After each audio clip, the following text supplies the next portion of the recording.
Railway station और airport का किया इफ्तिताह। 6 वंदे भारत समेत 8 ट्रेनों को हरी झंडी दिखाकर किया रवाना।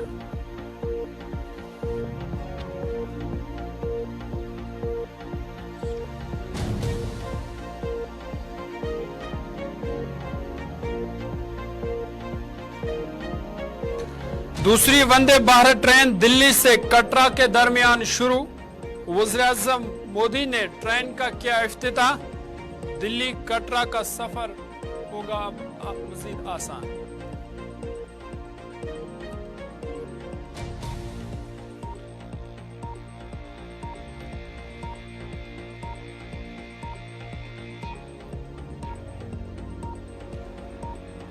महबूबा मुफ्ती को बफलियाज जाने की नहीं मिली इजाजत। रुकावटें तोड़कर पैदल भी किया सफर। पुलिस ने हामियों समेत किया गिरफ्तार।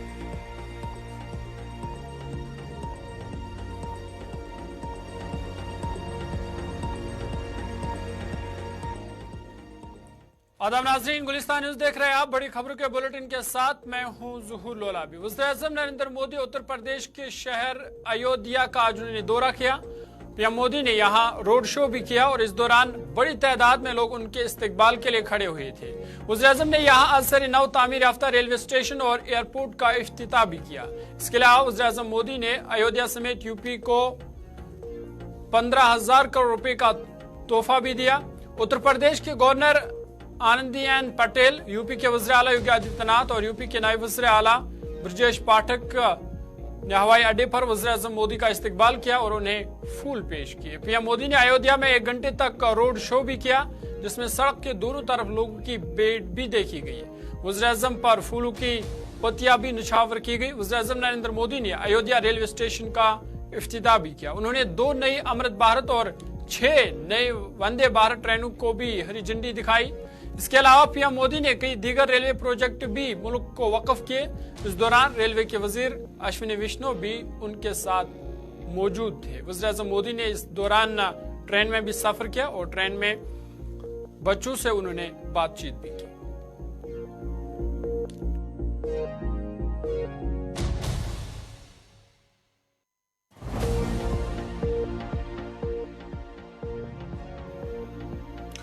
आगे बढ़ते इधर जम्मू कश्मीर में भी दूसरे वंदे भारत ट्रेन दिल्ली से कटरा के दरमियान शुरू हुई। वज़ीर-ए-आज़म नरेंद्र मोदी ने ट्रेन को अमली तौर पर हरी झंडी दिखाकर रवाना किया। इस वाले से कटरा रेलवे स्टेशन पर वंदे भारत ट्रेन के इफ्ताह के मौके पर एक प्रोग्राम का इनेकाद भी किया गया था, जिसमें लेफ्टिनेंट गवर्नर मनोज सिन्हा, मरकजी वजीर जितेंद्र सिंह और दीगर अहम शख्सियात के अलावा आम लोग भी इस तकरीब में मौजूद थे।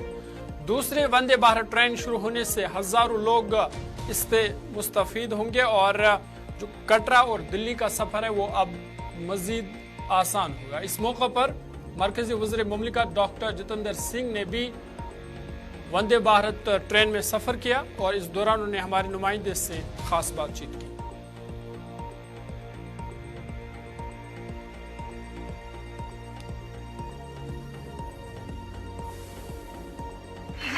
हमारे जवान उन जिसे मैं बोलना शुरू किया ना डोगरी सारे ने चेहरे पर रास्ते से मुखर्जी को हिरासत में लिया गया था लखनपुर माधोपुर और यहीं से उनको एक विलीज जीप में बिठा करके शाम को बटोत पहुंचाया गया और रात को श्रीनगर। अगली पीढ़ी के बच्चे जब यहाँ से गुजरेंगे तो अपने वालिदैन से पूछेंगे कि कौन था व्यक्ति जिसके नाम पर ये टनल है, तो शायद इतिहास को जानने की जिज्ञासा हो। ये सब काम मोदी जी के होते हुए और ये काम केवल विकास ही नहीं है, हमारी मन स्थिति, हमारी माइंडसेट, हमारी मानसिकता बदलने वाले काम, हमारी कार्यशैली बदलने के काम, हमारी राजनीतिक सोच और राजनीतिक संस्कृति बदलने के काम। ये नहीं पूछा गया कि यहां से वोट मिला कि नहीं मिला, ये नहीं पूछा गया धर्म क्या है, मजहब क्या है। डीएम ने सूचियां बनाई और उज्ज्वला के गैस के सिलेंडर दिए, डीएम ने सूचियां बनाई तो किसान आवास योजना बनी। हमने कई सम्मेलन किए यहाँ पर। यहाँ रियासी में ऊपर एक 80 साल की महिला ने वीडियो अपना दिया, उसने कहा हम तो खो बैठे थे यूपी मुस्लिम परिवार की महिला कि कभी इस जिंदगी में लाटू के दर्शन होंगे। लड़के जाते थे शहर आकर के कहानियां सुनाते थे कि बिजली के लाटू जगमगाते। हमने तो सोचा था कि हमारे नसीब में नहीं। तो मेरी तरफ से मोदी को दुआएं दें। सबसे पहले तो सभी जम्मू वासियों को बधाई, कटरा वासियों को बधाई और प्रधानमंत्री श्री नरेंद्र मोदी जी का धन्यवाद, उनका आभार। सन 2019 में जब वंदे भारत का ये कॉन्सेप्ट आया था तो पहले क्रम में दूसरी वंदे भारत जो थी वो कटरा वैष्णो देवी को प्राप्त हुई थी, पहली वाराणसी। और अब जब दूसरी बार वंदे भारत देने का समय आया तो उसमें भी पहले लॉट में कटरा वैष्णो देवी को शामिल किया गया। वो इस बात का प्रमाण है कि मोदी जी ने सदा ही इस क्षेत्र को, इस प्रदेश को प्राथमिकता भी दी और बड़ी चिंता और संवेदनशीलता के साथ इसका ध्यान रखा है। और प्रधानमंत्री बनने के बाद तुरंत जो उनका सबसे पहला कार्यक्रम प्रमुख था वो भी कटरा रेलवे स्टेशन का लोकार्पण था। आपको याद होगा कि बड़े लंबे समय से वो विलंबित चला आ रहा था। मोदी जी की आस्था का भी एक प्रमाण था। उन्होंने अपना चुनावी अभियान भी वहीं से प्रारंभ किया था। और उसके बाद शायद कभी इस बात का भी आकलन हुआ कि सन 1971-72 में रेलगाड़ी जम्मू पहुंची थी।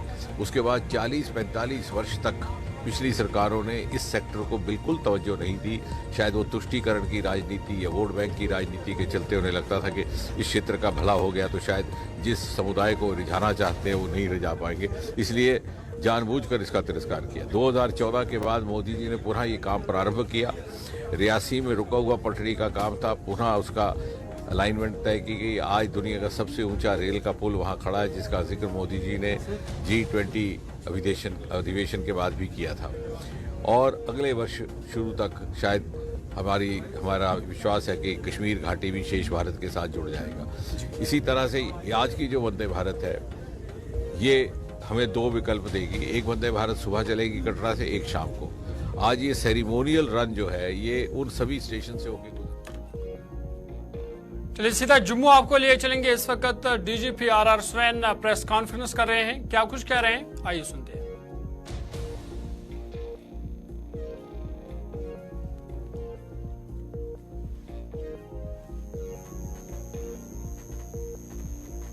जरिए एक है Jammu Kashmir democratic freedom party, एक है जम्मू कश्मीर मुस्लिम लीग मसरत आलम ग्रुप।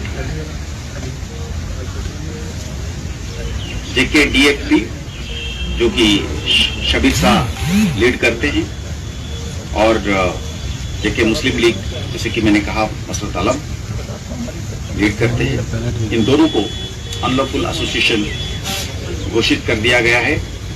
जैसे कि जमाते इस्लामी पहले से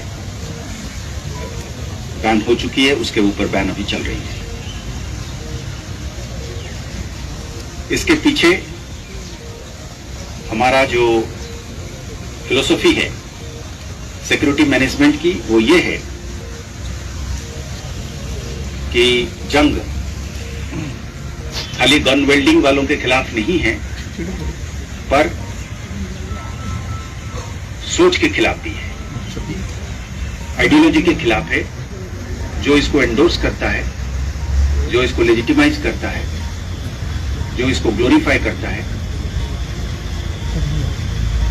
और डायरेक्टली और इनडायरेक्टली, इम्प्लाइडली और एक्सप्लिसिटली, ओवरटली और ओवरटली एक रोल प्ले करता है रिक्रूटमेंट के लिए, रोल प्ले करता है इस इकोसिस्टम को जिंदा रखने के लिए, रोल प्ले करता है टेरर फाइनेंसिंग को एक कवर देने के लिए और सोसाइटी की जो बाकी आधारें हैं इसमें घुसकर सबभट कर अपने लोगों को बिठाकर बाकी लॉ अबाइडिंग सिटीजन्स को एक अंदरूनी तौर पे एक इंटिमिडेशन के माहौल में रखता है। इसको तोड़ने का काम है।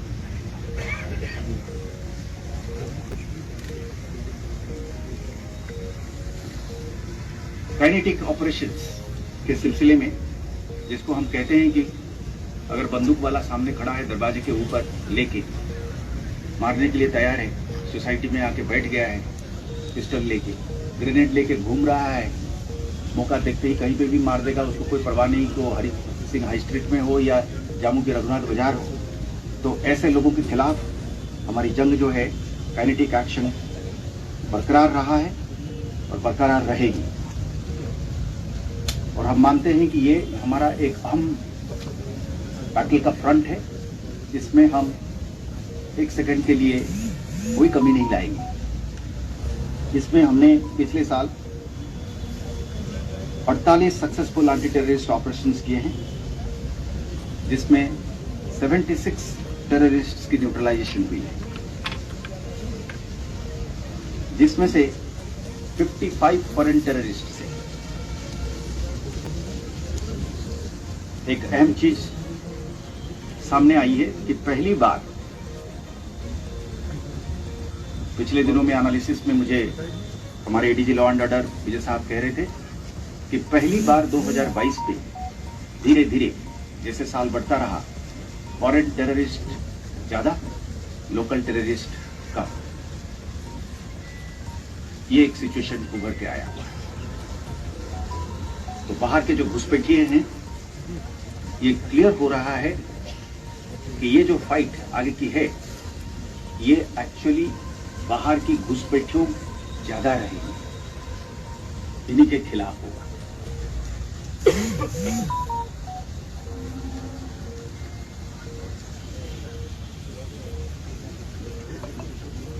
आज के दिन में टेररिस्ट की संख्या के हिसाब से हम कभी बात नहीं जनरली करना चाहते हैं, क्योंकि वो मिसलीडिंग होती है। पर लोकल टेररिस्ट जो आइडेंटिफाइड है, उनकी पूरी तादाद पूरे जे.एंड.के में आज के दिन में 31 है, जिसमें से 4 जम्मू जोन के हैं, ईस्टवर्ड साइड के, और बाकी कश्मीर वादी के हैं, वो 27 के करीब हैं। हमारे हिसाब से पिछले कई सालों तक जाएंगे हम पीछे, मेरे ख्याल में it is all time low at a figure of 31.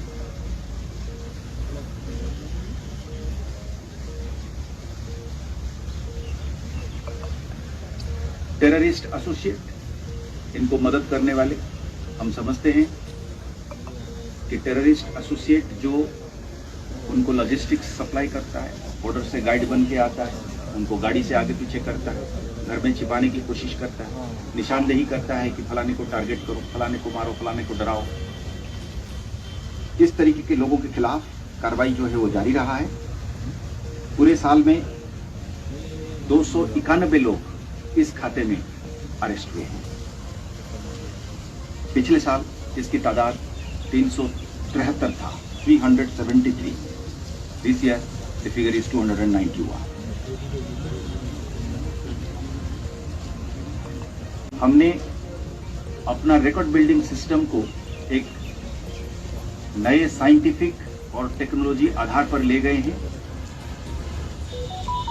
हर बंदा, हर हरकत जब गलत करेगा टेररिस्ट एसोसिएट किसी भी खाते में, उसकी इंडेक्सिंग और उसकी फॉलोअप हमारे पास लिपिबद्ध रहेगा।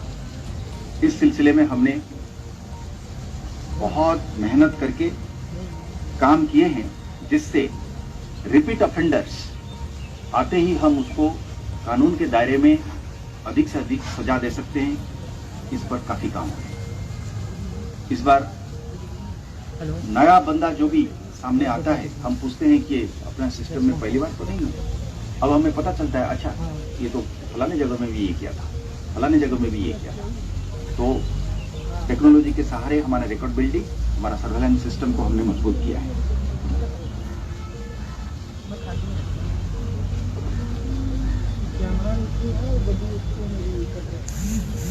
पीएसए में हमने इस साल 201 ओजीडब्ल्यू ओवरग्राउंड वर्कर्स को डिटेन किया है, जिसमें से 171 कश्मीर में और 30 जम्मू जोन में।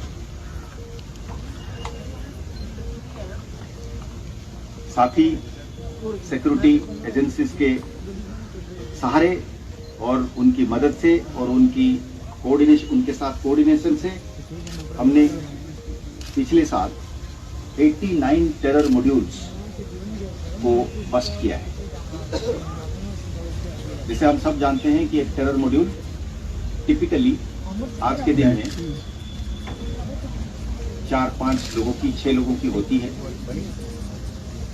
एक उसमें 99% उसके हैंडलर पाकिस्तानी होता है, और जो मैसेजिंग ऐप है, एनक्रिप्टेड मैसेजिंग ऐप, उसके सहारे मॉड्यूल खड़ा किया जाता है। और मॉड्यूल में कई बार एक दूसरे को लोग नहीं जानते हैं, वो वहीं से कोऑर्डिनेटेड होता है। तो मॉड्यूल की जो बस्टिंग है वो पिछले साल 89 रहा है,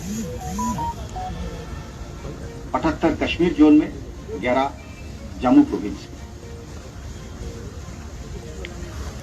टेरर हाइडआउट्स बनी बनाया जंगल में, पहाड़ों में लकड़ी, टिन शीट्स, छड़ी, इसको लगा के टेरर हाइडआउट्स जिसमें कैशे और टेररिस्ट छिपते थे, उस तरीके का 18 टेरर हाइडआउट्स को नष्ट किया गया है, 6 कश्मीर जोन में और 12 जम्मू जोन में।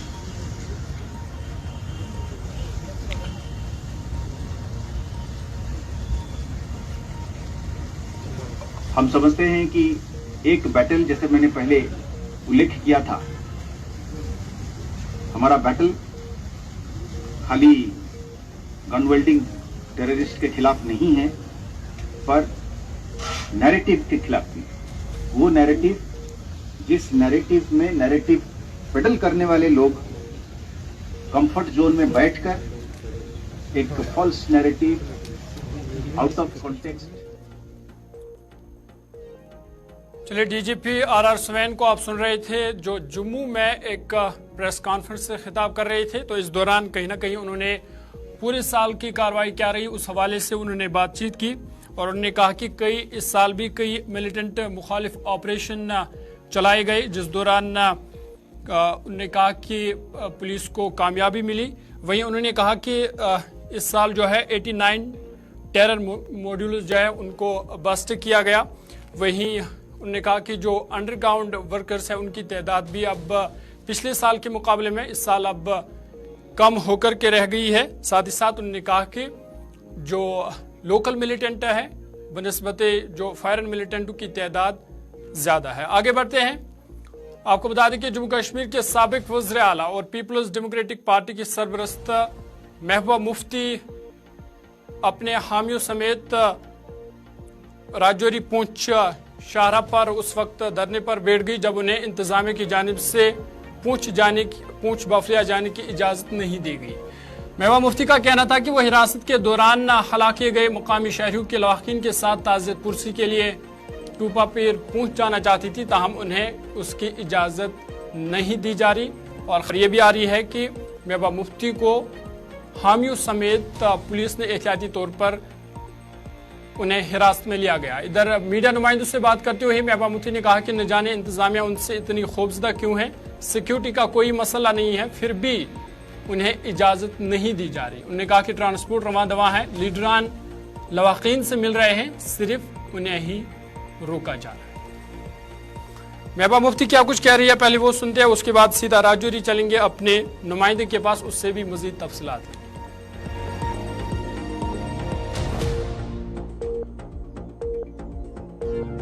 डालते हैं आर्मी वालों को, वो मार के चले जाते हैं। फिर आर्मी वाले आते हैं और लोकल्स को नहते लोगों को मार के चले जाते हैं।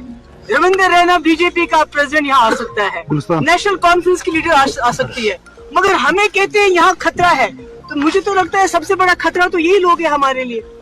ये तो चाहते ही नहीं कि हम उन फैमिलीज के पास जाएं, उनके जख्मों पे मरहम रख सके। ये तो कुछ ना कुछ छुपाना चाहते हैं। इसका मतलब है वहाँ कुछ और भी है जिसको ये छुपाना चाहते हैं, बताना नहीं चाहते हैं। ये कैसे चलेगा? जम्मू कश्मीर के लोग इस मुल्क के साथ, गांधी के हिंदुस्तान के साथ इतनी वो कोई रेफ्यूजी बन के नहीं आए थे। मैडम आपको पहले ही रोक दिया था। जमीन, समंदर, जंगल लेके हिंदुस्तान के साथ कितने किलोमीटर आप पैदल चले? हमारी जमीनों से खदेड़ा जाता है। अभी तक 7.5 किलोमीटर हम चले, अब कोई 4-5 किलोमीटर है तो अब रोक रहे। मैं तो यही बैठूंगी रात भर। बाकी लीडर्स को जाने दिया, हमें क्यों नहीं जाने दे रहे? हम कोई खुदा ना खास्ता वहाँ हंगामा करने तो नहीं जा रहे। चलिए, पूंछ बफलियाज आपको लिए चलेंगे, हमारे नुमाइंदे निसार हमारे साथ हैं। निसार, बहुत शुक्रिया ज्वाइन करने के लिए। अपडेट कीजिएगा, खबर है कि महबूबा मुफ्ती को हामियों समेत उसे गिरफ्तार किया गया है, क्या कुछ अपडेट है आपके पास? जी जरूर, आज महबूबा मुफ्ती जो है वो जो टोपा पीर में सिविलियन की किलिंग हुई थी वहाँ पर ताज़ियत पुरसी के लिए आ रही थी, जबकि वो उनका कहना है कि कल उन्हें इजाजत दी गई पहले, और आज जब वो आ रही तो पहले उन्हें बफलियाल ने रोका गया, उनकी गाड़ियां वहाँ बंद कर दी गई। वहाँ से महबूबा मुफ्ती जी जो है वो 7 किलोमीटर पैदल सफर तय करके फिर वो धनार तक पहुंचती हैं, जहां फिर उन्हें एक बार दोबारा से लेडीज पुलिस बुलाकर उन्हें फिर से दोबारा वहां पर रोक दिया गया है और आगे सड़क में जो है वो तार डाली गई और उन्हें वहां से आगे जाने की इजाजत नहीं दी गई। उनके तमाम साथियों को जो है वो गिरफ्तार कर लिया गया और महबूबा जी को भी लास्ट फिर अब जो है वो पकड़कर लेकर वापस चले गए हैं सुप्रीम कोर्ट। पुलिस का कोई बयान आया सामने या इंतजामिया का कि क्यों उसे लवाकिन से मिलने नहीं दिया गया? जी, ये सवाल बार बार महबूबा जी ने भी उनसे किया, जबकि वहां पर डीएसपी साहब और उनके अलावा SDM supreme court, SHO supreme court, तमाम ऑफिसर मौजूद थे, लेकिन उन्होंने इस चीज से साफ मना किया कि हमें इस बारे में कोई पता नहीं, हमें ऊपर से आदेश आए हैं। तो महबूबा जी ने उनसे बार बार यही लफ्ज कहा कि मुझे पहले मेरे गिरफ्तारी वारंट बताए जाए कि मुझे वहां क्यों नहीं जाने दिया जा रहा, जबकि बाकी दीगर तमाम सियासी पार्टियों के जो लीडरान हैं वो वहां पर जा रहे हैं ताजिद कुर्सी के लिए, तो मुझे क्यों नहीं जाने दिया जा रहा। चलिए निसार, बहुत शुक्रिया तफसीलात फराहम करने के लिए। आप इस खबर पर नजर बनाए रखेगा। हमारे नुमाइंदे निसार तफसीलात फराहम कर रहे थे, तो इनका कहना था कि महबूबा मुफ्ती आज पूंछ बफलियाज दौरे पर थी, ताहम उसे लवाकिन से मिलने नहीं दिया गया और जिसके बाद वो धरने पर बैठ गई और अब पुलिस ने उन्हें हामियों समेत फिलहाल एहतियाती तौर पर हिरासत में लिया है।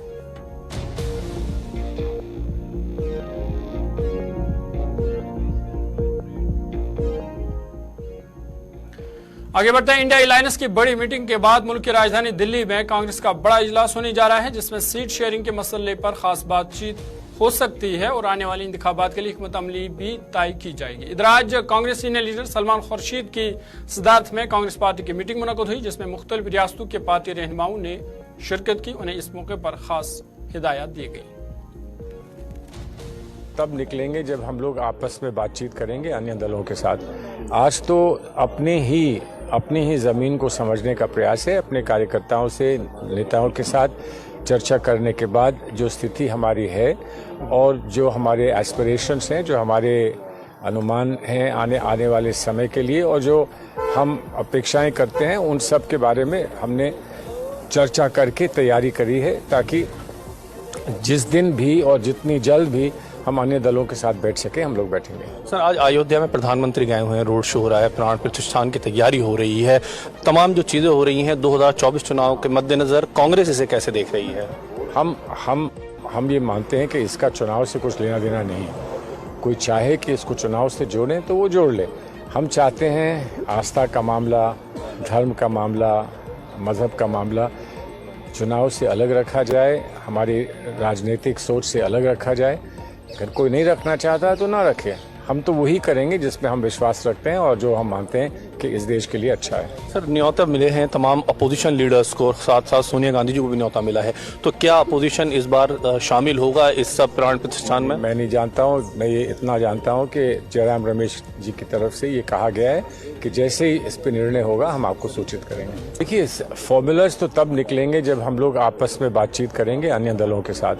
आज तो अपनी ही ज़मीन को समझने का प्रयास है। अपने कार्यकर्ताओं से, नेताओं के साथ चर्चा करने के बाद जो स्थिति हमारी है और जो हमारे एस्पिरेशंस हैं, जो हमारे अनुमान हैं आने वाले समय। चलिए, बड़ी खबरों के इस बुलेटिन में फिलहाल मेरे साथ इतना ही। अपने मेजबान ज़ुहूर लोलाबी को दीजिए इजाजत। देश दुनिया की बाकी खबरों के लिए आप देखते रहिए गुलिस्तान न्यूज़।